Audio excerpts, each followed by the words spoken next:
Bismillah, alhamdulillah, wala hawla wala quwwata illa billah, amma ba'du. Yang terhormat rekan-rekan dari Pansus 11 anggota DPRD Provinsi Jawa Barat, yang terhormat dari Dinas SDA Bapak Gumilang, dan juga dari Biro Hukum Ibu Sinta beserta jajarannya. Alhamdulillah, hari ini kita mulai memasuki tahapan pembahasan pasal per pasal, ya, melanjutkan tentang pembahasan yang kemarin. Untuk itu mungkin saya hanya membuka dan selebihnya nanti saya serahkan kepada Bapak. Tetapi alangkah lebih baiknya kalau Bapak yang buka, karena Bapak ini masih ada harum-harum Mekahnya. Ya. Mungkin itu Pak yang bisa saya sampaikan. Terima kasih. Silakan.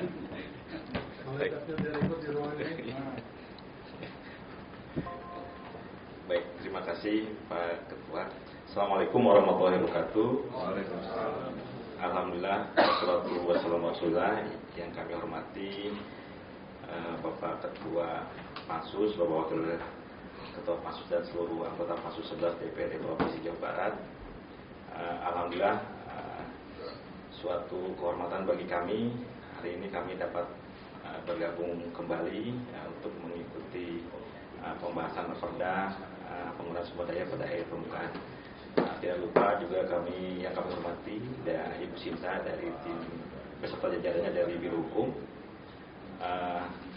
Alhamdulillah Pak, berdasarkan beberapa kunjungan kami ke lapangan mendampingi bapak-bapak semua yang terhormat, banyak sekali memperkuat dari apa yang telah disusun, dan sebelumnya kami sampaikan bahwa pada pembahasan sebelumnya sudah sampai ke pasal 15 dan mudah-mudahan nanti bisa dilanjutkan pada hari ini untuk melanjutkan ke pasal berikutnya, ya, pasal 16 Bu, ya. 15 ya, 15. Paragraf 2 ya. Mohon maaf sebelumnya ada yang terlewat Pak, kami belum mengucapkan selamat hari raya Idul Fitri. Mohon maaf lahir dan batin, minal aidin wal faizin. Mudah-mudahan amal ibadah Bapak Ibu semua diterima oleh Allah Subhanahu wa taala. Selanjutnya mungkin mohon izin kita masuk ke pembahasan pasal Pak. Mungkin secara umum saya sampaikan secara keseluruhan yang menjadi pasal krusial itu hanya di pasal 18 Pak, terkait penambangan sungai. Kalau yang lainnya kami sudah sampaikan catatan-catatan juga berupa catatan taman, mengambil dari mana rujukannya. Jadi secara keseluruhan seluruh perda ini kami pastikan semuanya sudah merupakan turunan dari aturan-aturan yang di atasnya. Mungkin yang krusial itu hanya di pasal 18 dan mungkin terkait dengan sanksi Pak yang di belakangnya. Karena sanksi ini tentunya ada penguatan terkait dengan aturan-aturan hukum atau kaidah-kaidah hukum yang harus diacu. Barangkali demikian. Selanjutnya mungkin kami mohon Ibu Sinta atau mohon izin Pak langsung ke pasal saja.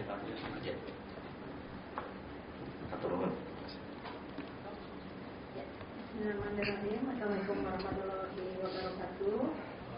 Salam. Kami hormati Bapak Ketua Pansus, Bapak Wakil Ketua Pansus, anggota Pansus 11, Pak Gumilang. Kami juga mengucapkan minal aidin wal faizin, mohon maaf lahir batin. Izin langsung melanjutkan ke pasal yang akan kita bahas mulai hari ini dari paragraf 2, penggunaan pada air permukaan untuk kebutuhan usaha. Jadi pertemuan kita terakhir di tanggal 5 Februari kita sudah membahas di bab 3 bagian ke-1 paragraf sampai paragraf 1. Ini bicara tentang tata laksana penggunaan sumber daya air permukaan. Nah, kita lanjut ke bagian ketiga. Bagian ketiga ini bicara kaitan dengan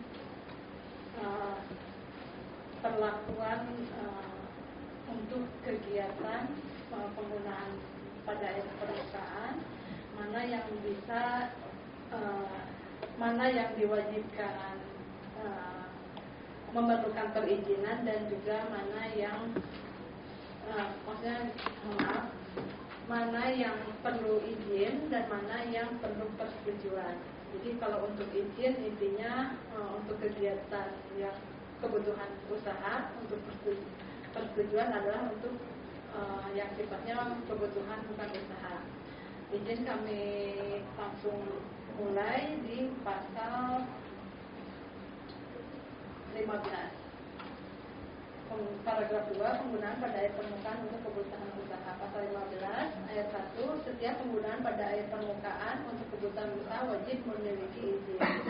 Ayat 2, izin sebagaimana dimaksud pada ayat 1 diberikan pada kegiatan usaha yang dilakukan pada A titik atau lokasi tertentu pada sumber air, B ruas tertentu pada sumber air, C bagian tertentu dari sumber air, D titik ruas atau bagian tertentu pada jaringan irigasi. Ayat 3, kegiatan usaha sebagaimana dimaksud pada ayat 2 dapat berupa pemanfaatan air, daya air, dan atau ruang pada sumber air termasuk jaringan irigasi. Ini kita mengacu ke peraturan pemerintah. Barangkali ada koreksi sifatnya normatif untuk pasal 15. Oh ya, normatif lanjut ke pasal 16. Pasal 16, jenis penggunaan pada air permukaan untuk kegiatan usaha meliputi A. Pembangkit tenaga listrik berupa pembangkit listrik tenaga air, pembangkit listrik tenaga mini hidro, pembangkit listrik tenaga mikrohidro, pembangkit listrik tenaga surya terapung, atau pembangkit tenaga listrik lainnya yang memanfaatkan sumber daya air. Ini dari peraturan perundang-undangan yang huruf A-nya. Yang B, sistem pendingin mesin untuk membantu proses produksi, ini muatan lokal. C, pemanfaatan ruang pada sumber air dan atau daerah sempadan sumber air untuk kegiatan konstruksi. D, air minum. E, air minum dalam kemasan. Untuk D dan E ini dari peraturan perundang-undangan. F, air curah, ini muatan lokal. G, transportasi. H, olahraga termasuk arum jeram, ini muatan lokal. I, pariwisata. J, perikanan. K, industri. L, makanan dan minuman. M, perhotelan. N, perkebunan. O, pertambangan. P, kegiatan usaha yang memanfaatkan air hujan dalam tampungan, ini muatan lokal. Q, kegiatan usaha yang memanfaatkan air laut yang berada di darat. Atau R, kegiatan usaha lainnya yang tentunya nanti di penjelasan sesuai ketentuan peraturan perundang-undangan. Untuk pasal 16 ada koreksi. Dari pasal 16 ini sebetulnya nanti ada penjabaran lebih lanjut di pasal 17. Nah ini apa maksudnya semua misalnya untuk transportasi, olahraga memerlukan izin gitu? Ya, karena ini merupakan kegiatan usaha. Kalau perizinan ada dua, ada izin, ada persetujuan.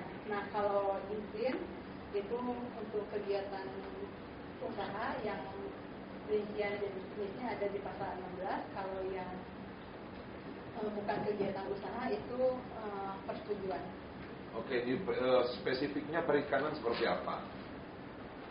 Perikanan. Barangkali Pak Gemilang. Enggak, biar detail nih apa? Saya nih ini kan berkaitan dengan kepentingan kalau pariwisata, tujuan kita kan mengembangkan. Ini adalah bagian membuka lapangan pekerjaan segala macam. Perikanan juga begitu. Nah, izin yang harus diberikan ini untuk izin ikan seperti apa? Usahanya kapasitasnya sebesar apa? Nah, ini kan juga harus jelas. Nah, kemudian bagaimana transportasi? Nah, yang olahraga air yang untuk dibutuhkan untuk izin apa? Ini agak masih saya belum nangkap. Tapi kalau misalnya dibilang untuk usaha pembangkit listrik, iya. Sistem pendingin mesin, iya. Kemudian yang berkaitan dengan olahraga, pariwisata, perikanan. Nah ini bagaimana di penjelasannya? Nanti kita bikin empang 1 minta izin. Bikin empang 2 harus ada izin. Izin kan berkaitan dengan pajak loh nantinya. Dengan retribusi. Nah ini kita harus berpikirkan gitu loh. Nah, harus dijelaskan spesifiknya seperti apa, perikanannya seperti apa, pariwisatanya seperti apa. Nah, saya butuh penjelasan itu. Bu Sinta izin, saya nyambung yang ditanyakan Pak Doni. Saya kira benar itu butuh secara lebih rinci supaya tidak menjadi izin pimpinan. Supaya tidak menjadi wilayah abu-abu. Saya kira kalau skalanya memang butuh batasan. Jika misalnya 200 meter, apakah sama dengan yang usaha 1 hektar? Iya. Itu kan Don ya. Betul. UMKM yang kecil-kecil di pinggir sungai banyak juga saya lihat. Coba lihat di Subang.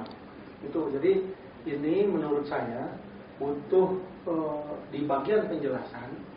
Kalau mau ditambahkan nih usul dari saya konkretnya, di bagian penjelasan nanti ada tambahan penjelasan. Usaha perikanan yang dikenakan izin itu jika luasnya minimal 0,5 hektar. Jadi clear itu.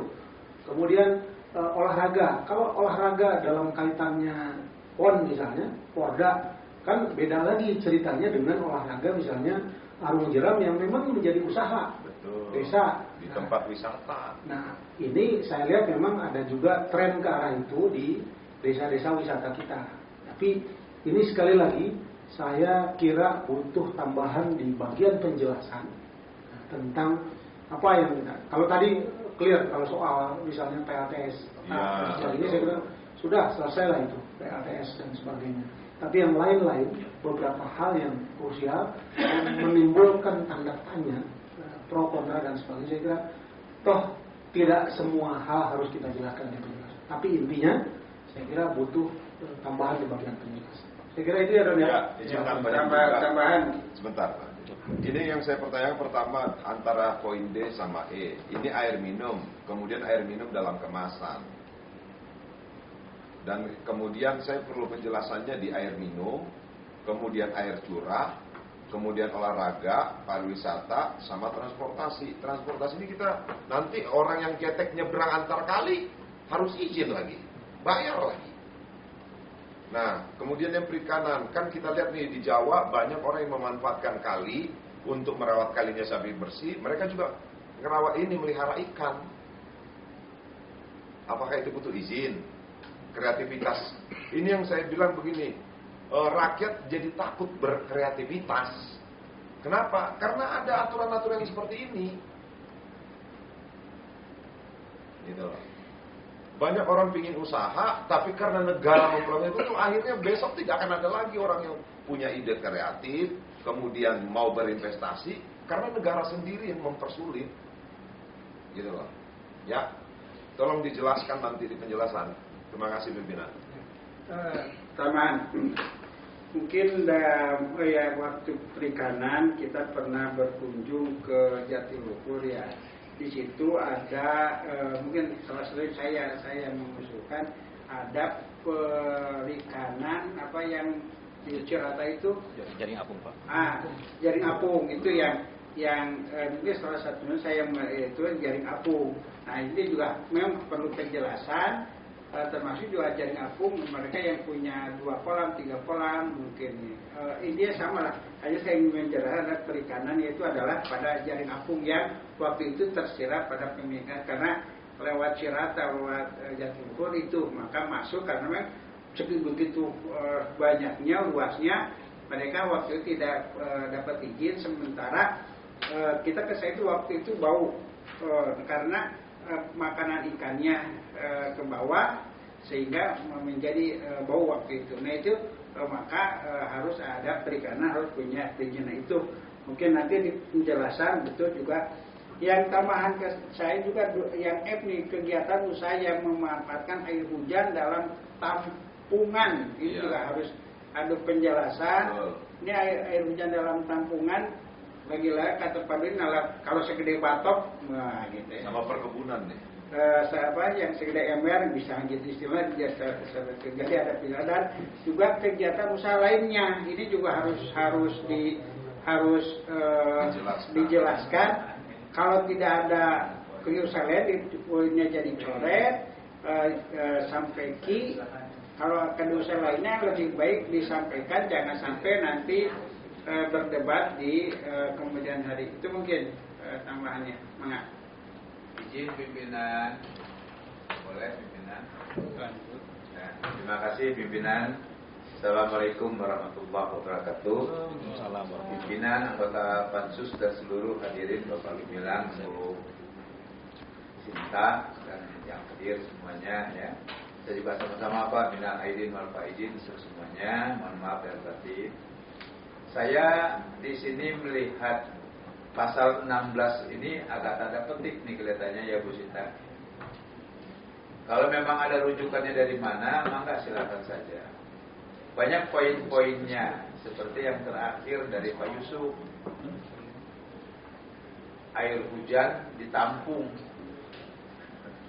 Saya punya balong nih 2 hektar, saya nampung air hujan tuh pernah izin juga tuh, Bu ya. Misalkan contoh ya. Dan nggak ini kan hujannya datang, saya juga nggak minta, ujung-ujung datang di balong saya. Memang balong saya tempat usaha, gitu loh. Jadi menurut saya, tolong pasal 16 ini dikaji lagi yang ini ya, Pak bilang ya. Karena banyak poin-poin olahraga, arung jeram, nah, saya penggemar arung jeram saya ini. Ya, itu bukan usaha. Itu betul-betul adalah kreasi dari olahraga, ya. Dan bukti sudah mengatakan dulu itu banyak pecinta lingkungan, ya, yang tampil untuk menjaga lingkungan. Ya, salah satunya dari organisasi yang peduli dengan lingkungan. Masa olahraga arung jeram harus dapat izin, bingung saya jadinya gitu ya Pak bilang ya. Tolong kalau menurut saya penting nih pimpinan ya. Ini pasal 16 ini tolong dikaji lagi lah Pak Gemilang sama Ibu Sinta ya. Tolong. Ini kok aneh-aneh. Dari poin nanti dari poin D sampai dengan P ini aneh-aneh kalau menurut saya ya. Maka silakan dikaji lagi mana yang kira-kira perlu ya jangan sampai seperti itulah. Gitu ya Bu Sinta ya. Maka silakan, terima kasih pimpinan. Assalamualaikum warahmatullahi wabarakatuh. Waalaikumsalam. Baik, ini sebagai tambahan informasi aja Pak. Ya, Pak. Jadi sekarang di Kerawang dan Bekasi itu sudah ada usaha baru yang mulai jadi tren ya, yaitu nanam jagung. Dan saya lihat itu nanam jagung itu tujuannya untuk membackup ketahanan pangan. Tetapi yang saya lihat itu pakai air irigasi yang biasanya ngalir ke sawah, ini udah mulai dibelokkan ke kebun lah ceritanya seperti itu. Dan ini juga kan butuh penjelasan yang lebih lanjut terkait perkebunan. Terima kasih.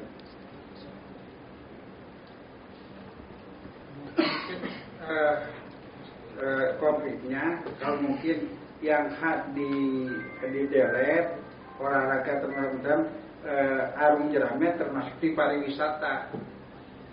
Di pariwisata ada arung jeram, mungkin hanya di delet pariwisata, baru di sini pariwisata ada penjelasan di antaranya arung jeram dan sebagainya mungkin gitu.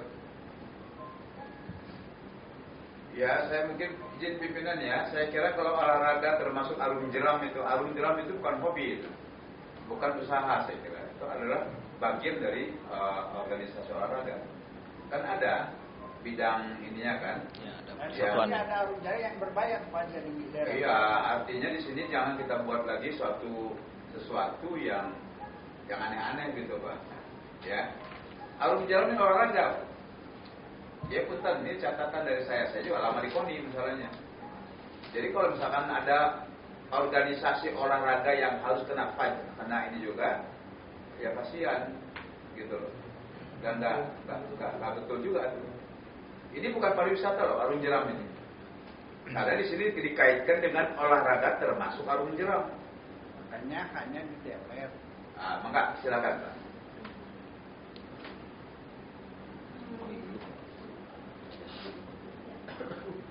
Begitu dari saya barangkali ya.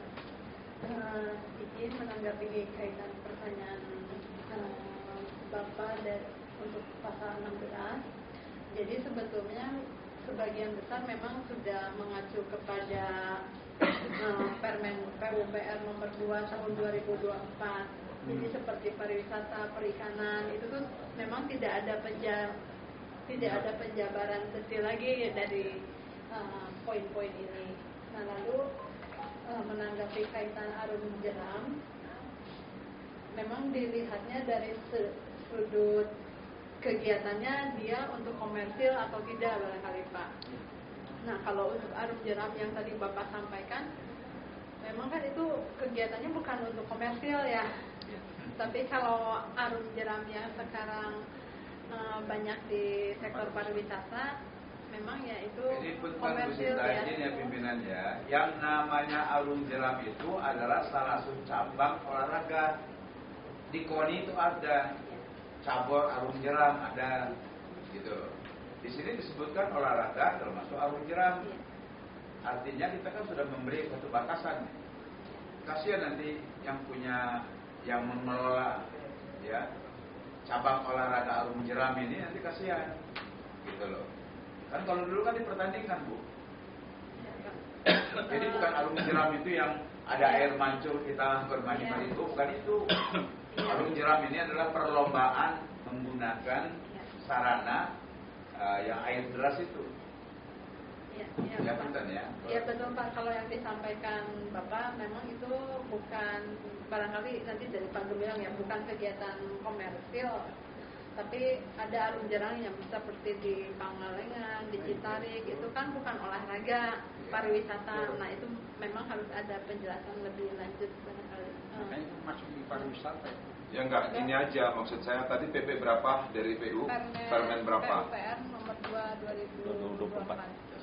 Nah, maksud saya kalau misalnya teman-teman provinsi belum bisa menjelaskan karena mengikut peraturan yang di atasnya, saran saya teman-teman berkonsultasi dulu dengan kementerian. Nah, kalaupun kementerian seperti tidak penjelasan, kita harus membuat penjelasannya seperti apa. Kenapa kalau kita tetap buat perda ini, kemudian nanti pada saat ada orang mengajukan perizinan, ditanya batasannya apa? Ini menjadi kendala juga buat kita, nggak ada jadi patokan. Oke, arum jeram misalnya yang menguntungkan menjadi usaha, batasnya berapa? Usaha yang berapa? Misalnya kalau pendapatan arum jeramnya per hari cuman misalnya 1 juta, kita anggap kalau 30 hari dia 30 juta. Apakah sama dengan misalnya tempat wisata yang penghasilannya sehari 10 juta, kemudian dia dapat 300 juta, di sini 30 juta. Nah ini yang saya bilang kita harus detail. Saya tidak mau karena ada aturan ini, ada anak muda, dia memanfaatkan alam, dia buka untuk arum jeram, dia misalnya orang yang dia keluarkan modal, membersihkan aliran airnya, dia beli ban-ban bolanya itu, dia berpikir dia mau buka usaha, dia mau mencari kehidupan di situ. Tapi karena ada ini, nah bagaimana? Jangan kayak gitu nih, sekarang kita negara, kita punya usaha, oke, mendapatkan pendapatan brutonya di atas 4,8, kita itu sebagai pengusaha kena pajak 22% ditambah 10%, 32%. Kalau misalnya itu nanti, ini agak rumit gitu loh. Saya tidak mau karena kita tidak ada jelas aturannya, tidak tahu ada batasannya. Kita harusnya menghadirkan lapangan pekerjaan, justru menghilangkan ide kreatif untuk lapangan pekerjaan.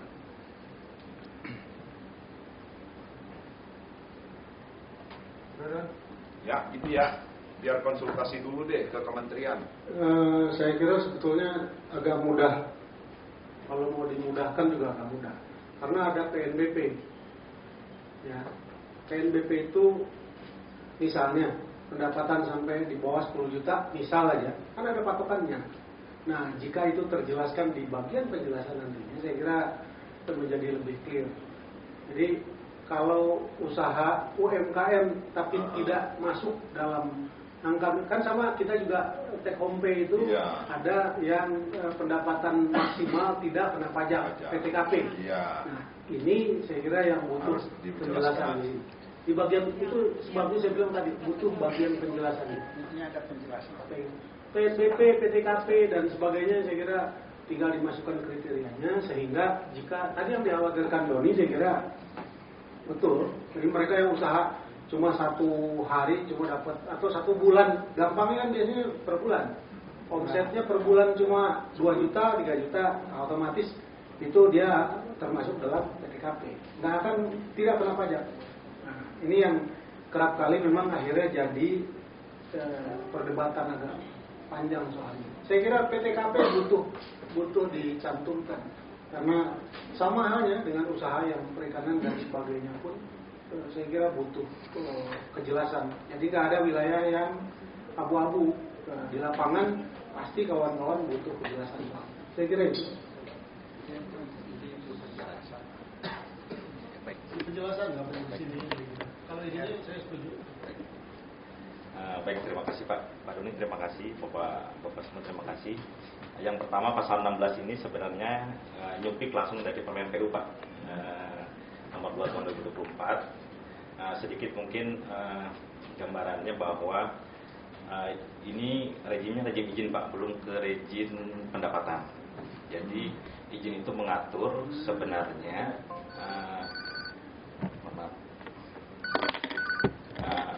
izin itu sebenarnya melindungi Pak, melindungi sumber air sama melindungi pemanfaat air sebenarnya. Jadi kenapa izin itu harus diatur dalam satu sungai? Karena saya ambil contoh kejadian di Sumedang beberapa tahun lalu yang banjir bandang Pak, itu kan nggak ada izin. Akhirnya nggak ada izin ke Balai Besar Cimanuk.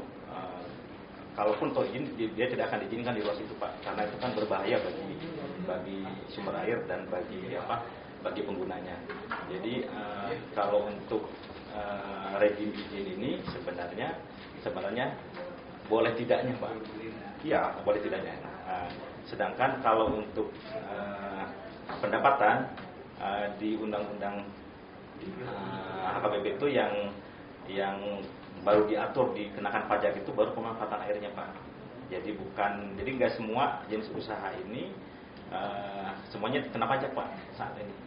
Jadi ya, itu artinya kan juga tetap butuh penjelasan. Betul. Maksud saya. Ya. Nah, kita tidak perlu berdebat soal itu ya. Tapi kan yang berkaitan dengan izin pasti akan ada biaya yang dibayarkan ke negara. Ya enggak? kalau sejauh ini sih izin free Pak, nggak ada. Ya nanti arahnya pasti ke sana.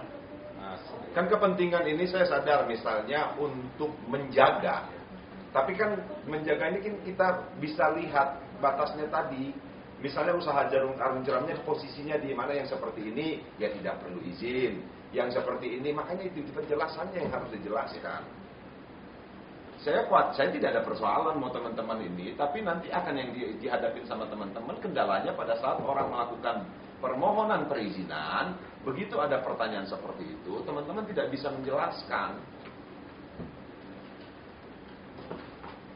Tapi saran saya coba ditanya, kalau misalnya kita patokannya dari Permen PUPR, coba siapa tahu mereka ada penjelasannya.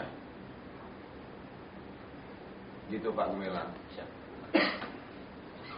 Jadi baik Pak, nanti kita coba tambahkan penjelasannya.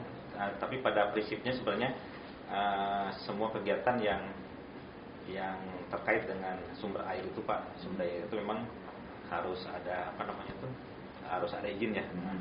Termasuk juga kami sebenarnya selama ini juga sudah memproses Pak beberapa izin, seperti KONI melakukan kegiatan latihan di Ciburu sering tuh Pak. Itu tidak dipungut apapun, tapi kita berikan kaidah-kaidah supaya sebenarnya tidak membahayakan mereka. Artinya Bapak kami izinkan di bulan anu dengan kalau ketinggian airnya sekian. Jadi sebenarnya melindungi semua pihak Pak, termasuk juga tidak bisa dilakukan pada saat terjadi sedang adanya pengeringan atau apa. Jadi izin itu sebenarnya posisinya seperti itu Pak. Jadi sebenarnya tidak membatasi kreativitas orang untuk itu sebenarnya Pak. Ya nggak apa-apa. Tapi kan kita begitu nanti ini kita terbitkan, orang baca juga pasti akan memunculkan pertanyaan. Itu saja. Intinya ada penjelasan lah, kita setuju intinya ada penjelasan bahwa tadi ada angka sekian. Ya. Kita lewatin aja dulu ini. Ya. Oh ya. Sebenarnya ada peraturan ya yang mengatur tentang itu ya, bahwa termasuk di dalam menggunakan air hujan dalam tampungan ya, di PP 30 tahun 2024 ada Pak. Jadi salah satunya adalah memanfaatkan air hujan dalam tampungan. Tapi tentunya ini bukan untuk kondisi ini Pak ya, untuk kondisi kebutuhan sehari-hari. Artinya undang sumber daya air itu sangat-sangat semenjak dibatalkan undang 7 2004 itu sama sangat mengakomodir kepentingan masyarakat Pak. Jadi artinya kalau yang kaitan seperti tadi kebutuhan pokok sehari-hari bagi masyarakat itu dibebaskan Pak. Terus juga ini yang membatasi ini pada saat dia untuk kegiatan usaha. Kenapa air hujan di tampungan itu menjadi diatur? Posisinya pada saat air itu jatuh dalam suatu das Pak, itu akan mengurangi volume air untuk wilayah yang lain. Nah, jadi ini satu das ya Pak. Kan dalam satu das itu ada neraca air. Bahwa dalam satu tampungan das itu jatuh sekian ribu kubik ke situ pada saat ditahan oleh suatu tempat. Jadi yang seharusnya mengalir ke arah hilir itu tertahankan, ditampung oleh apa-apa itu. Memang ada orang yang membuat penampungan segede gaban gitu? Pernah ada Pak. Di mana? Ada, itu di Bogor. Oh ya? Ya. Dan ada izin ke pusat di situ. Seluas berapa? Hampir selapangan bola lah Pak, kurang lebih. Inisial DM yang punya. Ya. Itu sempat izin ke kita, cuma kita kembalikan karena itu kewenangannya pusat, wilayah Sungai Pusat. Buat apa dia? Untuk pabrik Pak. Jadi pendingin pabrik. Jadi diolah si airnya. Itu dong, itu tercantum dong. Jadi memang makanya batasannya berapa gitu. Ya. Yang penting ada penjelasan. Ada gila sih orang bikin penampungan itu Ada pendapat supaya tidak ada itu luar biasa itu. Padahal menurut dia pun sempat Ya. dibilangnya, menurut dia saya punya wadah, betul. hujan datang tadi itu, Iya. Ya. Tidak diundang lagi. diundang hujan. Karena dari sisi daya rusak air juga Pak, kalau menampung dalam jumlah besar, kalau tidak diatur cara menampungnya, cara mengendalikan itu akan membahayakan orang lain. Regulasi atasnya ada. Cuman tidak dijelaskan memang di atas itu Pak. Hanya air yang menguasai air hujan dalam tampungan. Kita perlu ke Jakarta ya. Ya, kalau menurut saya detail-detailnya tolong dihitung. Iya, dijelaskan aja Pak. Bagus lah. Ada penjelasan. Kayak tadi juga olahraga alun jeram harus pakai juga izin, aduh saya juga bingung sebagai penggemarnya Pak. Penggemar Bang, kenapa ajak Bang? Yang takut Bang. Di Sukabumi pernah kejadian Pak yang meninggal di Arung Jeram. Jeram ya. Kita juga dipanggil oleh polisi karena dianggap lalai dalam mengawasi. Kenapa tidak mengawasi sungai sih? Kita bilang bahwa kita tidak pernah dapat ajuan izin dari pihak ya. Jadi memang kalau izin ini dampaknya luas Pak. Jadi kalau apapun yang kegiatan apapun di sumber air itu memang harus sepengetahuan dari yang mengawas sumber daya air. Nanti ada penjelasan lanjut. Yang penting ada penjelasan Bu. Nanti kita koreksi lagi Bu pertemuan berikutnya penjelasannya ini. Itu aja lewatin aja. Tidak dilewatin. Ya. Jadi ada beberapa yang B, F, H, P, termasuk I dan usaha lainnya juga yang dia clear. Nah, lanjut.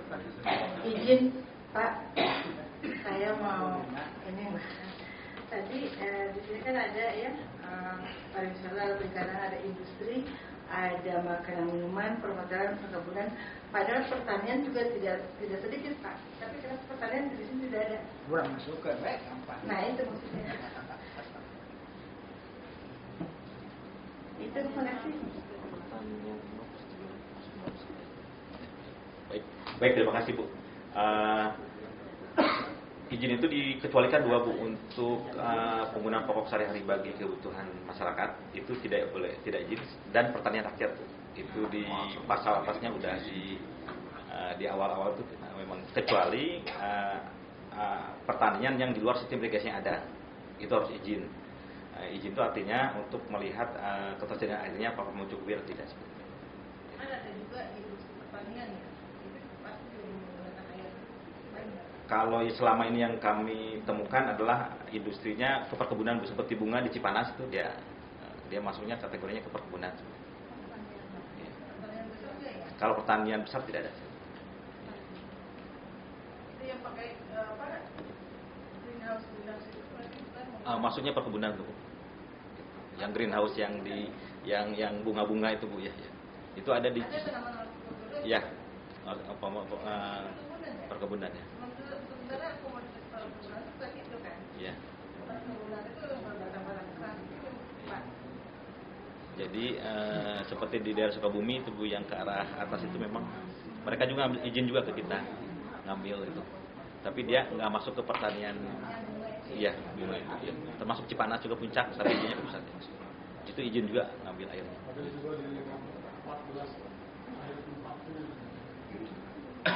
Selanjutnya untuk kegiatan usaha lainnya mungkin Pak Yusuf ini dimunculkan karena khawatir di kemudian hari ada beberapa kegiatan usaha yang harus dimasukkan untuk antisipasi. Permennya baru. Ya, kalau ada Kalau begitu Pak, karena dari Bu Lina dia terpikir juga peternakan.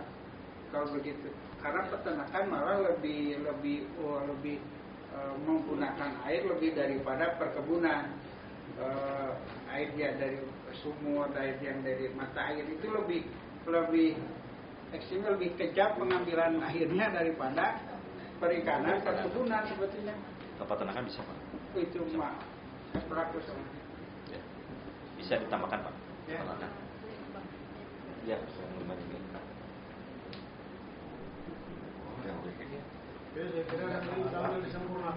Semangat Pak. Lanjut. Siap Pak.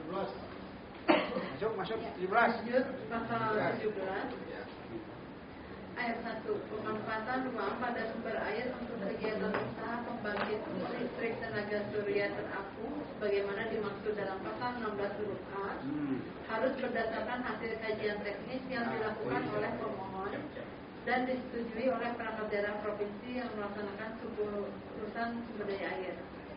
Ayat 2, kajian teknis sebagaimana dimaksud pada ayat 1 paling sedikit memuat kajian mengenai pengaruh pembangkit listrik tenaga surya terapung terhadap A. Keberlanjutan fungsi sumber air, B. Penyelenggaraan operasi dan pemeliharaan sumber air, dan C. Keberlanjutan lingkungan sumber air berupa daya dukung lingkungan, kualitas air, kondisi sosial, ekonomi, dan budaya.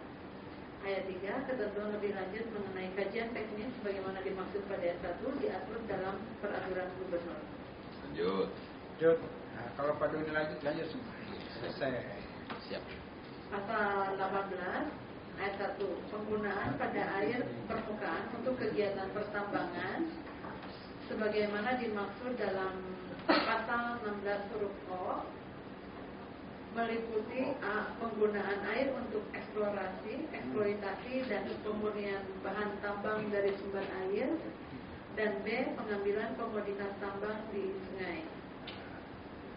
Ayat 2, kegiatan sebagaimana dimaksud pada ayat 1 huruf D hanya dapat dilakukan pada sungai yang mengalami agradasi atau penumpukan material sedimen dengan terlebih dahulu memperoleh A. Rekomendasi teknis perangkat daerah provinsi yang melaksanakan urusan sumber daya air, dan B. Kajian teknis dari perangkat daerah provinsi yang melaksanakan urusan energi dan sumber daya mineral.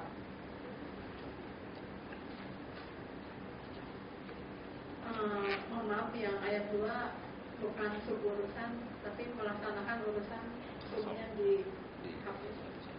Ayat 3, pemberian rekomendasi teknis dari perangkat daerah provinsi yang melaksanakan urusan sumber daya air sebagaimana dimaksud pada ayat 2 huruf A memperhatikan kajian morfologi sungai, keseimbangan ekosistem sungai, daya dukung lingkungan, serta keberadaan fungsi sumber daya air secara berkelanjutan.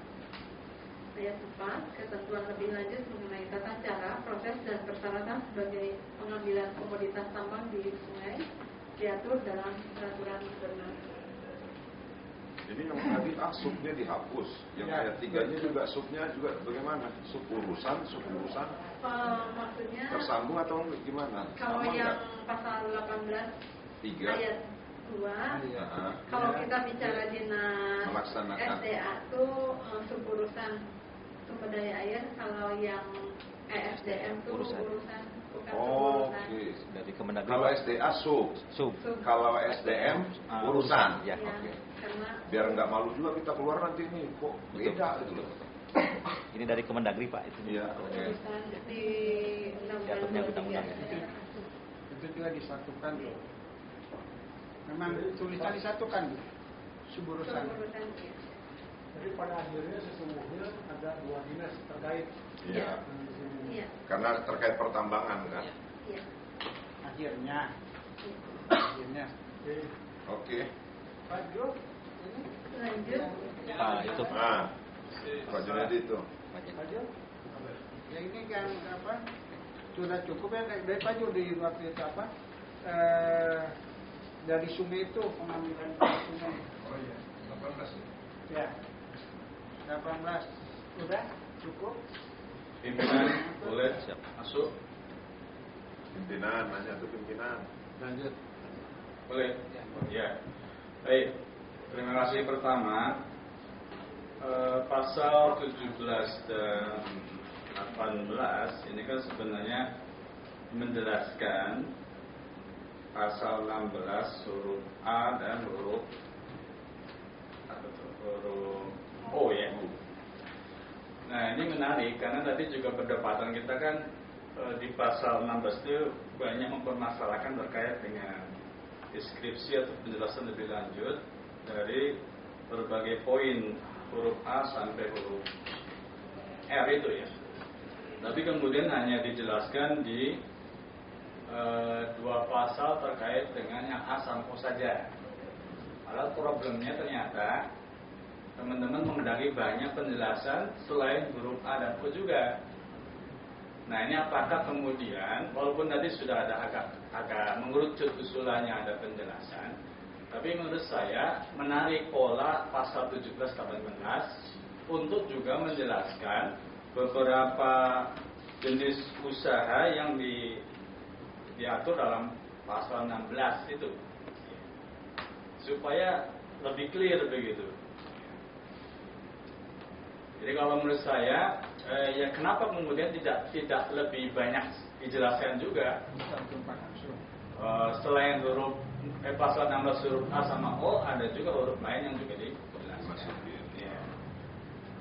Yang kedua, pertambangan itu menurut saya di pasal 18 ayat 4 ya, itu hanya menjelaskan pemanfaatan air permukaan untuk kegiatan pertambangan di sungai. Ya.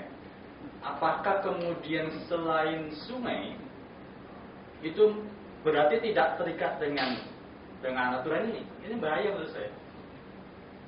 Karena air permukaan tidak hanya sungai. Nah, kalau kemudian ada jenis air permukaan selain sungai, kemudian dilakukan aktivitas tambang, ini khawatirnya tidak diatur dalam negara kita. Jadi menurut saya harus hati-hati nih. Apakah semua air permukaan atau hanya khusus sungai?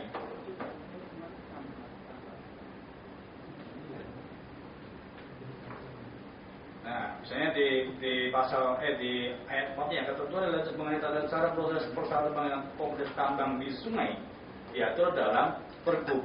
Kalau selain di sungai, bagaimana? Terima kasih.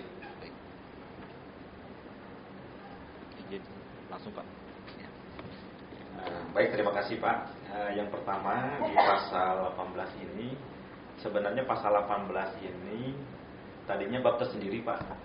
Jadi bab tersendiri yang penambangan di sungai itu. Cuman proses beberapa kali rapat akhirnya hanya bagian dari penjelasan, jadi tidak dominan, menjadi bab tersendiri Pak, yang terkait dengan 18 ayat B. Kemudian kenapa sebenarnya kenapa perlu dijelaskan lagi 18 ayat A untuk memisahkan kebutuhan air untuk kegiatan eksplorasi dan eksploitasi dan kegiatan penggunaan sumber daya air yang terkait dengan di sungai. Mohon izin, sebenarnya pengaturan pengambilan komit tambang di sungai ini sebenarnya untuk menekankan Pak bahwa jangan sampai ada terbit izin penambangan di sungai, orang sumber daya air tidak tahu Pak. Ini terjadi sekarang di Tasik Pak, udah terbit ada izin dari kabupaten kota, informasi dari teman-teman di tim perizinan, KPPR-nya udah terbit, kita tidak tahu Pak. Seperti itu. Keluar Pak. Yang kita mengunjungi ya. Ya itu sekarang lagi teman-teman SDM sedang menyelidiki itu karena dari SDM provinsi pun tidak. Tasik kabupaten. Kabupaten Tasik. Seperti itu ya. Nah jadi sebenarnya kami itu pengen melindungi supaya orang minta izin ke SDM nambang langsung terbit Pak. Mungkin kalau di luar sungai silakan saja, tapi kalau di sungai kan harus ada tahu. Ya kenapa nggak dibulatkan saja air permukaan? Komoditas tambang di air permukaan. Sebenarnya yang air permukaan kan banyak tuh, bisa aliran sungai, bisa kali, bisa segala macam, setu. Sekarang yang terjadi itu yang dominannya di sungai Pak, karena sungai ini biasanya kan membawa material dari hulu yang kadang juga ada sisa-sisa. Sebenarnya ini nggak salah, cuman Pak Junedi bikin biar mengamankan kan bisa antisipasi kemungkinan juga misalnya ada daerah situ atau danau atau apa begitu loh. Pengamanan jadi. Iya Pak. Tapi nggak apa-apa, ini kan kita betul diskusi kan. Betul ya. Jadi Pak. kalau misalnya air permukaan di situ kan sudah termasuk sungai juga. Kenapa bisa spesifik larinya ke sungai gitu?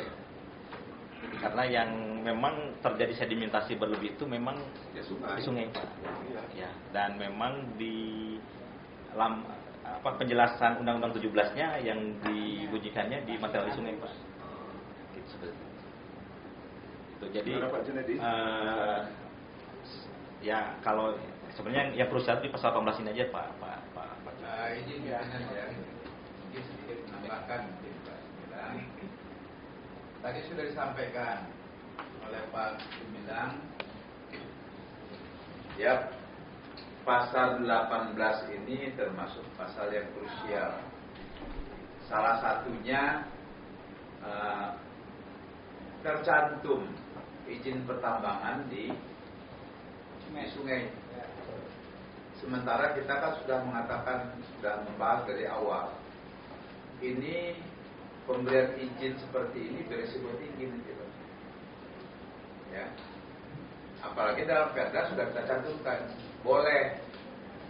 Ya, sementara ya kalau misalkan masalah untuk normalisasi sungai itu kan ada kewajibannya di dinas-dinas terkait kan begitu. Kalau diberikan izin di sungai ini resiko paling tinggi Pak. Karena kami punya izin nambang ya. Izin nambang di sungai ada. Ini yang saya katakan dari awal itu sangat krusial. Makanya berhati-hati. Ya. Jangan bicara masalah normalisasi di hulu segala macam sedimentasi. Itu sudah secara teknis. Kewajiban pemerintah untuk bagaimana menormalkannya kan begitu. Nah kalau untuk izin diadakan izin, diberikan izin menambang di sungai, saya hanya mengingatkan resikonya bakal tinggi sekali. Makanya ini poin 18, pasal 18, tolong nih, ini ayat 1 yang huruf B-nya itu pengambilan komoditas tambang di sungai. Ini resikonya cukup tinggi, Bu Sinta ya. Secara teknis kita sudah melihat yang namanya pengusaha tambang itu selama masih ada komunitas yang betul-betul menguntungkan juga akan dikeruk ke paling dalam juga akan dikeruk. Apalagi ada izinnya. Begitu loh Pak Gemilang ya. Tolong ini saya warning aja. Kalau prinsip kita juga berharap normalisasi sungai, siapa saja pun boleh, yang penting normal kan begitu. Tetapi kewajiban ini kan sudah menjadi kewajiban kita untuk menormalkan semua cukuman-cukuman segala macam itu sudah menjadi tanggung jawab pemerintah. Ya, bahkan kalau terjadi pendangkalan dan sedimentasi, kewajiban kita untuk bagaimana normalisasinya, gitu loh. Tetapi kalau misalkan di tempat yang sama kita berikan izin-izin yang kemungkinan besar pengusaha akan tertarik, nah ini resikonya cukup tinggi. Jadi saya mengatakan poin 18 seperti apa pasalnya, maka silakan. Tapi kita perlu kaji yang betul-betul baik untuk menjaga lingkungan kita di Jawa Barat. Izin pimpinan, saya kira kita pernah bicara soal pasal 18 ini secara substantif. Waktu itu saya ingat, saya bilang sudah, jangan beri celah memberikan izin penambangan di sungai. Saya ingat soal itu, karena saya sampaikan. Jadi betul saya kira kekhawatiran Bang Zul tadi soal begitu dibuka, ini kan ya mohon maaf, tidak semua penambang punya niat yang bagus menurut saya. Jadi begitu dibuka celah sedikit saja, mereka berlomba-lomba untuk mengeksploitasi dengan kemasan tadi, menormalkan dan sebagainya. Saya kira di pasal 18 ini akan lebih elok jika kita bahasanya sakut, tidak boleh dilakukan atau dilarang melakukan penambangan di sungai. Saya kira akan jauh lebih elok.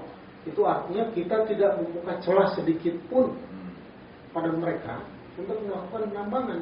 Kalau ini clear, ini masih diperbolehkan dengan berbagai alasan, tadi dengan melibatkan dua dinas. Jadi yang poin saya adalah akan lebih elok jika kita tidak membuka celah sedikit pun. Intinya dilarang melakukan penambangan di sungai. Selesai saya kira. Itu Bang Jul ya. Ini kekhawatiran Bang Jul sangat bisa dipahami. Saya paham itu. Dalam kondisi di Jateng, karena saya pernah terima Komisi 4 Jateng datang ke sini, saya tanya mereka, kami punya Pak perdanya. Betul, mereka punya perda soal penambangan di Sungai Kulon Progo, Sungai Progo. Di Sungai Progo ditambang, karena jika tidak itu berbahaya, justru airnya nggak akan jalan. Tapi kita nggak punya kasus. Kita nggak punya kasus. Saran saya, gimana caranya silakan dirumuskan redaksionalnya. Yang pasti saran saya tidak boleh atau dilarang melakukan penambangan di wilayah sungai. Poin saya itu aja saya kira.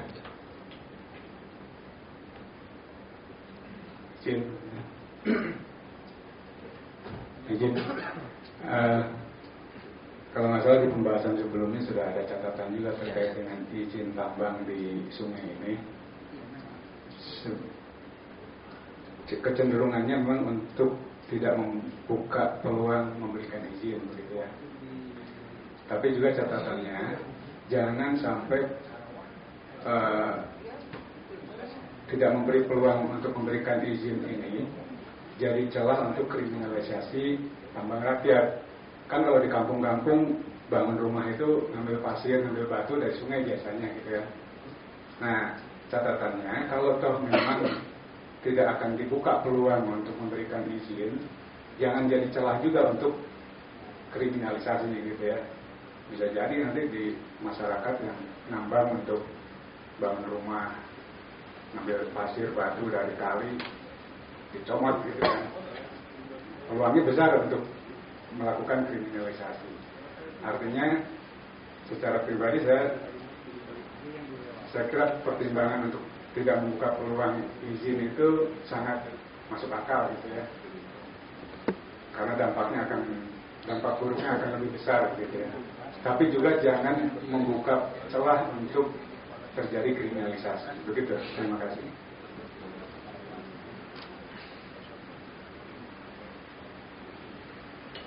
Baik, mungkin ini perlu kita pembahasan ulang terkait pasal 16, 17, dan 18. Nah, kira-kira apa masih mau lanjut untuk pasal selanjutnya atau bagaimana?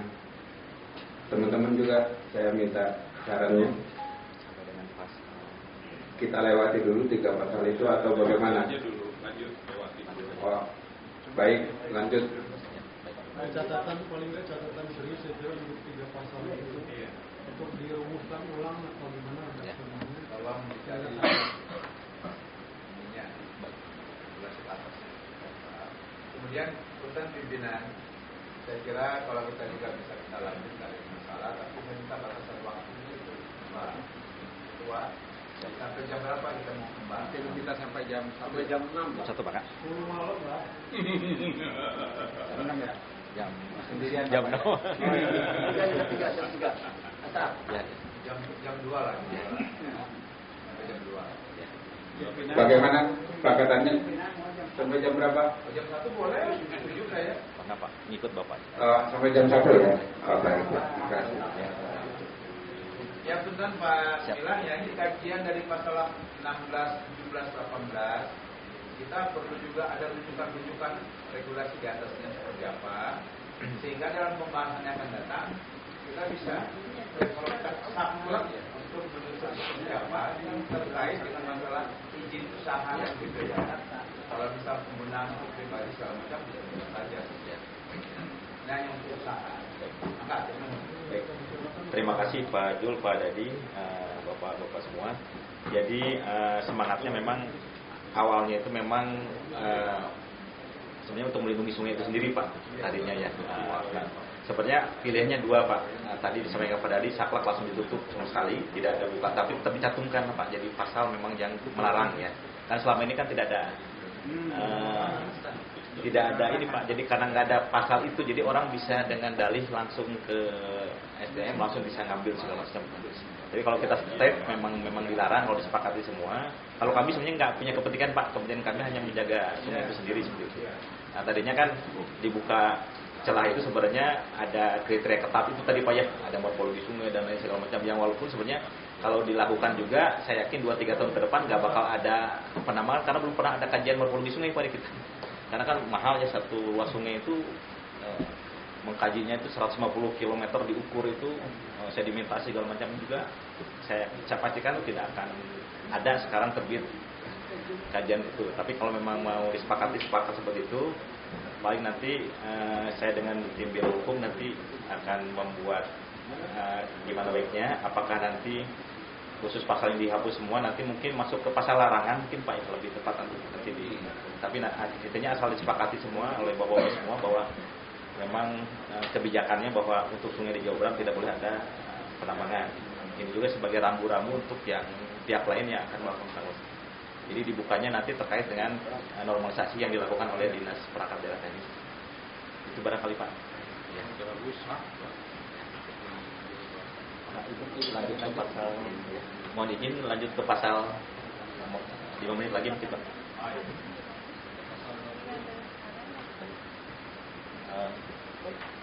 Jadi yang 18 disepakati memang kita akan dilarang Pak ya untuk penambangan di sungai. Ya. Ya sepakati Jadi biar langsung nanti kita ajukan lagi untuk narasi itunya apa perbaikan pasalnya. Ya. Mohon. Baik, mungkin itu sepakat ya untuk dilarang. Siap.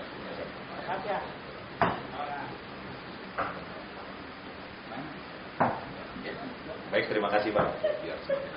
Selanjutnya mungkin mohon izin kami melanjutkan ke pasal berikutnya mungkin sampai dengan pukul 13.00.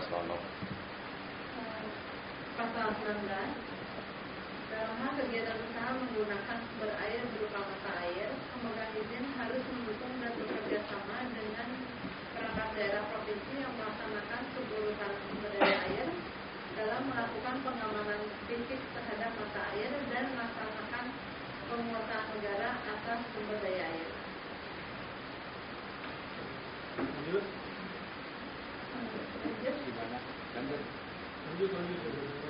Pasal 20 ayat 1. Penggunaan pada air permukaan untuk kebutuhan usaha dilakukan setelah memiliki izin. Ayat 2. Izin sebagaimana dimaksud pada ayat 1 diberikan kepada pengguna sumber daya air untuk memperoleh, mengambil dan atau menggunakan sumber daya air guna melakukan kegiatan usaha. Ayat 3. 3, izin sebagaimana dimaksud pada ayat 1 tidak dapat disewakan atau dipindah tangankan baik sebagian maupun seluruh.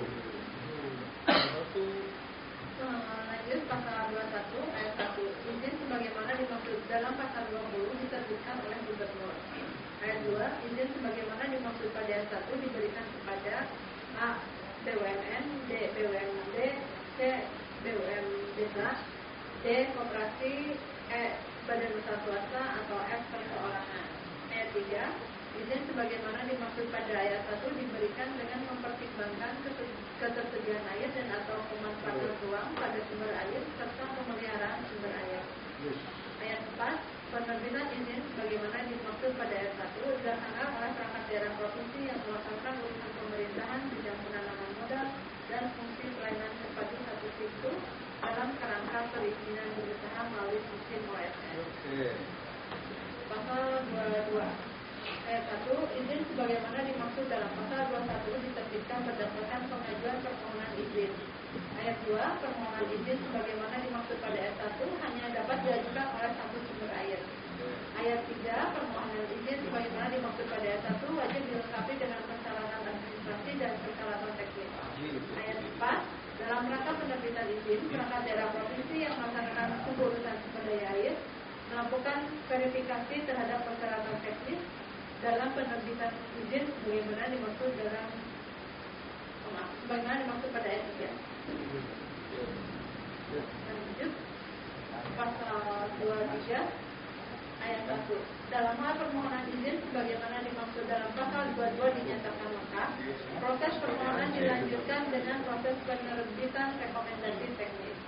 Ayat 2, rekomendasi teknis sebagaimana dimaksud pada ayat 1 diterbitkan oleh perangkat daerah provinsi yang melaksanakan urusan sumber daya air. Ayat 3, berdasarkan pertimbangan dalam rekomendasi teknis sebagaimana dimaksud pada ayat 1, gubernur A. menerbitkan izin atau B. menolak permohonan izin. Lanjut pasal 24 ayat 1, izin sebagaimana dimaksud dalam pasal 15 diberikan untuk jangka waktu paling lama 10 tahun. Ayat 2, dalam hal pengusahaan sumber daya air berupa pelaksanaan konstruksi pada sumber air yang tidak menggunakan air, izin diberikan untuk jangka waktu sepanjang umur layanan konstruksi yang dibangun. Ayat 3, dalam hal pengusahaan sumber daya air memerlukan prasarana dan dengan investasi besar, izin diberikan untuk jangka waktu sesuai dengan perhitungan rencana keuangan investasi. Ayat 4, izin sebagaimana dimaksud pada ayat 1 dan ayat 3 dapat diperpanjang. Pas ayat 5, ketentuan lebih lanjut mengenai kriteria dan ketentuan jangka waktu izin sebagaimana dimaksud pada ayat 1 diatur dalam peraturan gubernur. Ada cantolannya nggak Bu ini? Ini itu dari Permen CU Pak. Tahun kenapa sekian ya sekian. Ada. Dari PP 30 dan PP 5 Pak, tentang perizinan berusaha berbasis risiko. 10 itu maksimum Pak. Jadi sebenarnya bisa disesuaikan nanti. Ya, yang penting ada cantolannya. Ada cantolannya. Kalau nggak ada cantolannya pasti berdapat kena 15, kena 5. Ya. Izin Bu Sinta, saya minta penjelasan yang ini ayat 2. Coba tolong diperjelas lagi itu ya dasar hukumnya apa gitu ya. Teman-teman. Ya, pasal 24 ayat 2 ini seperti jembatan Pak. Jembatan dia lewat sungai atau lewat saluran irigasi, dia izinnya sepanjang konstruksi jembatan tersebut dibangun, selagi tidak ada perubahan daripada konstruksi tersebut Pak. Ya, saya kira punten ya. Ini kan perlu kajian yang mendalam ini Pak Gimilang ya. Ini kalau menurut saya, ini kan pemberian izin nih. Dalam hal pengusahaan sumber daya air berupa pelaksanaan konstruksi, ya, pada sumber air yang tidak menggunakan air, izin diberikan untuk jangka waktu sepanjang umur layanan konstruksi yang dibangun kok. Bisa seumur hidup gitu. Ya. Tolong dikaji lagi Pak, masalah poin 2 ini ya. Ayat 2 ini. Apakah memang demikian? Ada nggak kira payungnya di atasnya? Mangga Bu Memon. Baik. Terima kasih Pak. Ini sebenarnya kami ngutip dari pasal 13 ayat 2 Permen PU nomor 2 tahun 2004 Pak. Persis itu kami kami tuangkan. Pusatnya mengizinkan. Ya, seperti itu Pak. Prosesnya bahasanya. Bahasa Mengizinkan selama umur konstruksi. ya. Oh, 12. Kita tidak bisa apa-apa. Seperti jembatan Pak. Jembatan kan tidak mungkin diperpanjang setiap jangka waktu tertentu. Ya. Biasanya kalau dirubah itu izinnya kalau ada perubahan jembatan konstruksinya itu ataupun ada perubahan Tidak ya Pak Gemilang ya, tolong ini payungnya yang mana gitu ya, sehingga nanti item yang kita cantumkan dalam ayat ini tidak krusial jadinya, betul-betul menjadi rujukan Pak. Kalimat-kalimatnya pun yang bagus ya, yang enak begitu. Kalau ini membaca ayat 2-nya ini, waduh, kita izinnya sopor biru gitu kan. Ya, selama konstitusi masih berfungsi, artinya izin tetap dijalankan gitu. Bukan ya, Pak, ini hanya masukan saja. Dibacanya berapa yang terkena? Biasanya kalau dalam perencanaan teknis, Pak, kan ada usia. Misalnya jembatan, dia merancang kan, usia teknis jembatan itu sekian tahun, walaupun masih prediksi kan. Berarti sebenarnya bisa ketahuan atau memang existing. Bisa saja memang perencanaan itu tidak sesuai dengan faktanya. Misalnya perencanaan jembatan usianya sampai 20 tahun. Faktanya bisa lebih cepat dari 20 tahun ataupun lebih dari 20 tahun yang dia. Nah, tapi menurut saya memang mestinya ada kepastian aja. Misalnya diberikan izin sesuai dengan usia perencanaan. Jadi ketika masih bisa layak konstruksi itu, dia diberikan hak untuk diperpanjang. Gitu. Kalau seperti ini memang jadinya agak nggak jelas patokannya gitu. Baik Pak, sebenarnya posisi sumber daya itu posisinya dia tidak masuk ke umur konstruksi si bangunan tersebut Pak. Jadi itu kan ranahnya di ranah penanggung jawab daripada konstruksi tersebut. Tapi kita posisinya sebenarnya pada saat kita memberikan izin pun sebenarnya yang kita guide itu adalah berapa dari bibir palung sungai, berapa pada saat muka air banjir itu berapa tinggi yang diizinkan untuk muka air banjir maksimumnya berapa, deck syaratnya berapa, ribotnya berapa, seperti itu. Jadi posisinya sebenarnya yang berhubungan dengan sumber daya air itu adalah pengaruh bangunan tersebut terkait dengan kalau di alirannya terkait dengan laju aliran atau pelaksanaan operasi dan pemeliharaan. Bukan usia jembatan? Enggak usia jembatan. Jadi selagi dia memang digunakan tidak dirubah bangunannya itu ya. Izin. Baik. Kalau menurut saya ini harus dibelah dua ya terkait dengan konstruksi ini. Ada yang untuk kegiatan usaha, ada yang non usaha. Kayak jembatan ini saya kira masuknya lebih ke non usaha kan, gitu. Kalau ini di pasal ini rangkaian dari izin usaha ini. Kalau dimasukkan di sini ya, kalau jembatan itu konstruksi jembatan, artinya harus dibelah dua, yang konstruksi yang memang untuk usaha, konstruksi yang non usaha. Kayak jembatan saya kira non usaha gitu. Gitu ya, makasih. Baik, terima kasih Pak. Nanti pas masuk ke pasal yang non berusaha itu ada juga ini Pak. Jadi memang sudah dibagi dua. Ini kaitan berusaha dulu karena ada beberapa juga perusahaan yang membangun jembatan untuk kegiatan pabrik Pak, untuk usaha dia. Mungkin bukan jembatan yang dipakai usaha, bukan, tapi dia membangun pabrik di seberang sungai. Dia buat jembatan untuk akses dia. Pada saat dia di undang-undang dia melihatnya sebagai pelaku usahanya Pak. Seperti itu. Kalau personal berarti nggak kena ini ya? Dia ada juga yang rumah ya, di ada. Kali. Ada itu nanti non berusaha Pak. Ada. Non-berusaha. Ada nanti di paragraf 3 ada non berusaha. Oke. Betul Pak, udah dibagi memang Pak.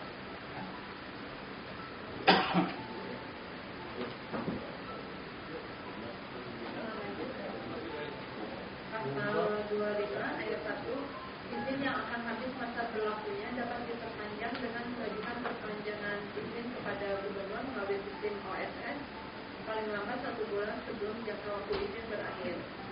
Ayat 2, permohonan perpanjangan izin sebagaimana dimaksud pada ayat 1 dilengkapi dengan persyaratan administrasi dan teknis. Ayat 3, dalam hal dokumen persyaratan administrasi dan teknis sebagaimana dimaksud pada ayat 2 telah dinyatakan lengkap dan sesuai, proses permohonan perpanjangan izin dilanjutkan dengan proses penerbitan rekomendasi teknis.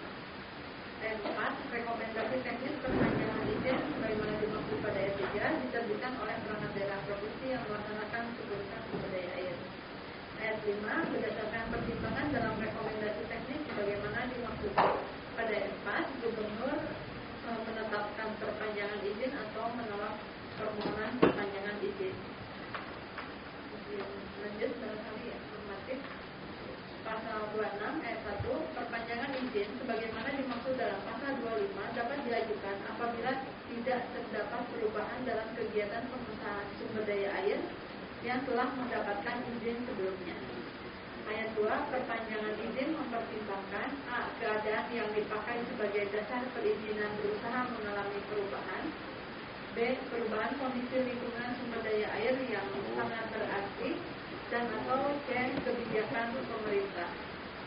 Ayat 3, permohonan perpanjangan izin sebagaimana dimaksud pada ayat 1 hanya dapat diajukan untuk satu izin yang akan diperpanjang. Ayat 4, dalam hal permohonan perpanjangan izin melampaui batas waktu sebagaimana dimaksud pada ayat 1, izin tidak dapat diperpanjang dan pemohon dapat mengajukan permohonan izin baru. Lanjut, pasal 27. Bentar, saya agak tergelitik sebetulnya kalau lihat pasal 26 ayat 4. Dalam hal permohonan perpanjangan izin melampaui batas waktu sebagaimana dimaksud pada ayat 1, izin tidak dapat diperpanjang. Izin tidak dapat, berarti izinnya dianggap mati lebih dulu ya. Ya, dia harus mengajukan gitu ya. Jadi dan pemohon dapat mengajukan. Saya kira bukan pemohon dapat mengajukan permohonan izin baru, harus. Jangan dapat, kalau dapat dia bisa dapat. Kan kalau mau memperpanjang dia harus izin baru.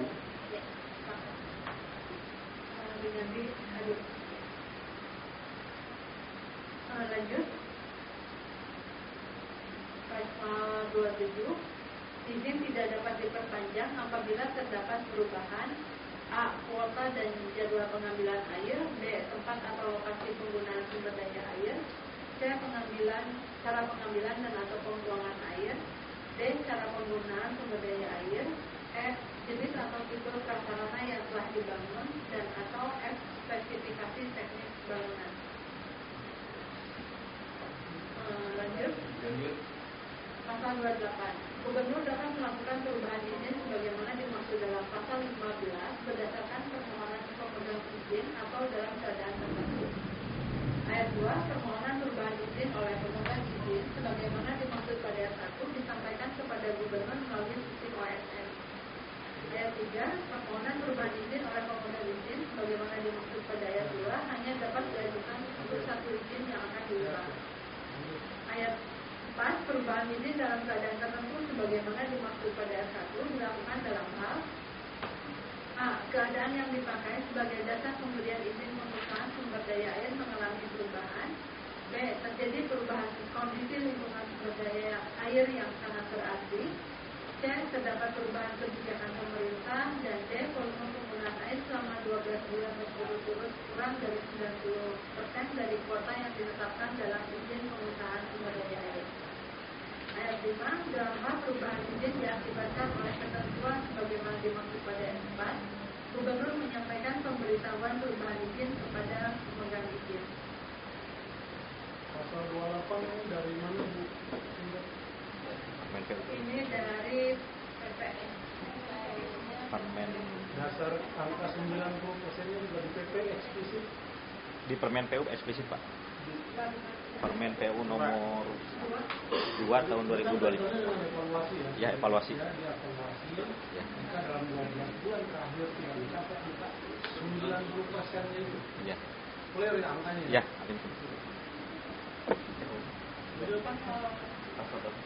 Penting ada.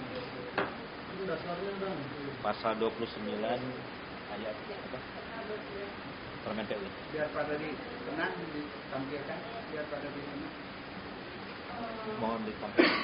Ada itu mohon disayang permen PUPR-nya. Ibu diri. Yang penting form aja ini. Yang penting kawan-kawan biro hukum form soal ini. Lanjut 29.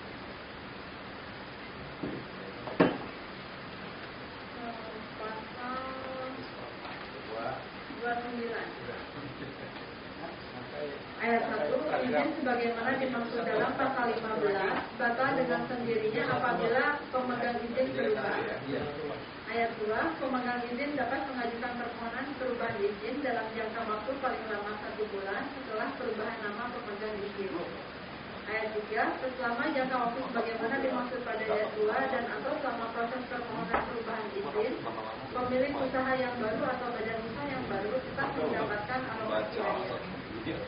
Ayat 4, dalam hal permohonan perubahan izin sampai dengan jangka waktu sebagaimana dimaksud pada ayat 2 belum diajukan, izin tidak dapat diubah dan pemohon dapat mengajukan permohonan izin baru.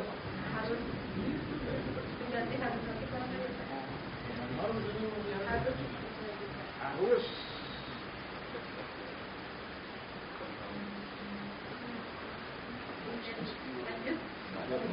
Pasal 30 ayat 1, gubernur dapat melakukan pencabutan izin. Ayat 2, pencabutan izin sebagaimana dimaksud pada ayat 1 dilakukan dalam hal A. Pemegang izin tidak melaksanakan ketentuan dan kewajiban yang tercantum dalam izin. B. Pemegang izin melakukan penyalahgunaan izin. C. Pemegang izin mengajukan permohonan pencabutan izin. Atau D. Pemegang izin menyampaikan dokumen atau kelengkapan persyaratan yang tidak benar atau tidak sah. Ayat 3, dalam hal izin memerlukan konstruksi pada sumber air, selain ketentuan pencabutan izin sebagaimana dimaksud pada ayat 2, pencabutan izin juga dilakukan apabila pemegang izin tidak melaksanakan konstruksi paling lama 5 tahun terhitung sejak ditetapkannya izin dan tidak dilakukan perubahan jadwal pelaksanaan konstruksi. Ayat 4, dalam hal pemegang izin telah melakukan kegiatan konstruksi tetapi bangunan tidak difungsikan selama 1 tahun setelah selesai dibangun, izin dinyatakan batal. Permen PUPR.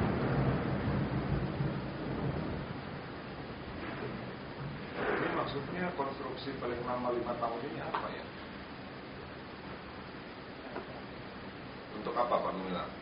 Biasanya kalau yang bangun itu Pak PLTM Pak. Oh. PLTM itu biasanya mereka mengajukan izin untuk membangun pembangkit tenaga listrik. Ya. Tapi sudah diberikan izin selama 5 tahun tidak melakukan konstruksi.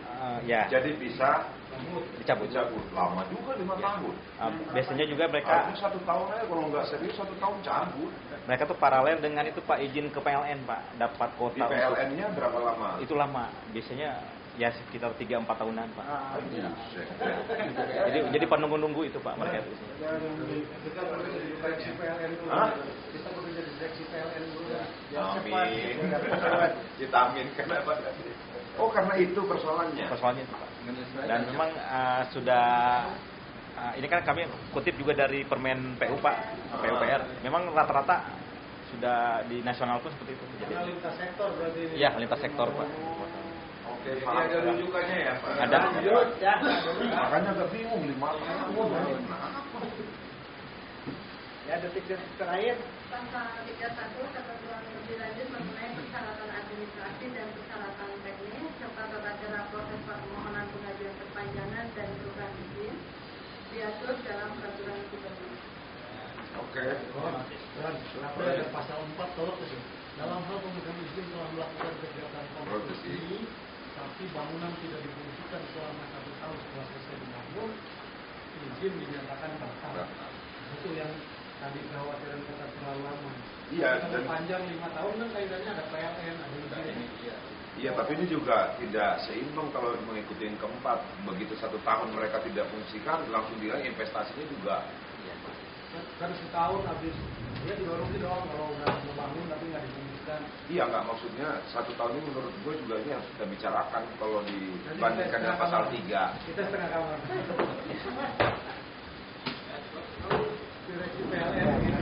Ya, mungkin untuk pembahasan selanjutnya kira-kira ini teman-teman maunya kapan? Minggu depannya? Ya, Pak. Saya kira kalau ayat-ayat berikutnya pasal-pasal berikutnya relatif normatif dan menurut saya tidak akan terlalu berat. Baik. Tapi tadi tiga pasal ya 16-17 ya. Saya kira butuh reformulasi, redaksi dan sebagainya karena di situ ada substansi yang kita pansus menunjukkan betul soal dilarangnya penambangan di sungai. Nah, poin yang paling krusial saya kira itu. Baik, ya. Bisa kita ambil kesimpulan bahwa di pasal 18 sudah sama sekali kita larang. Tinggal kita yang perlu diperbaiki lagi yang 16-17. Dan untuk pasal-pasal selanjutnya mungkin sambil bisa kita bahas sambil berjalan berarti ya. Nah, sambil jalan-jalan maksudnya. Baik, mungkin itu Pak. Baik. Terima kasih Pak. Ya.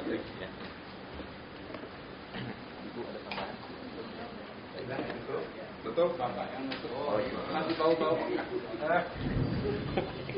Baik, Bapak, Ibu sekalian, pimpinan Pansus dan seluruh anggota Pansus 11, kami mengucapkan terima kasih atas diselenggarakannya pertemuan ini.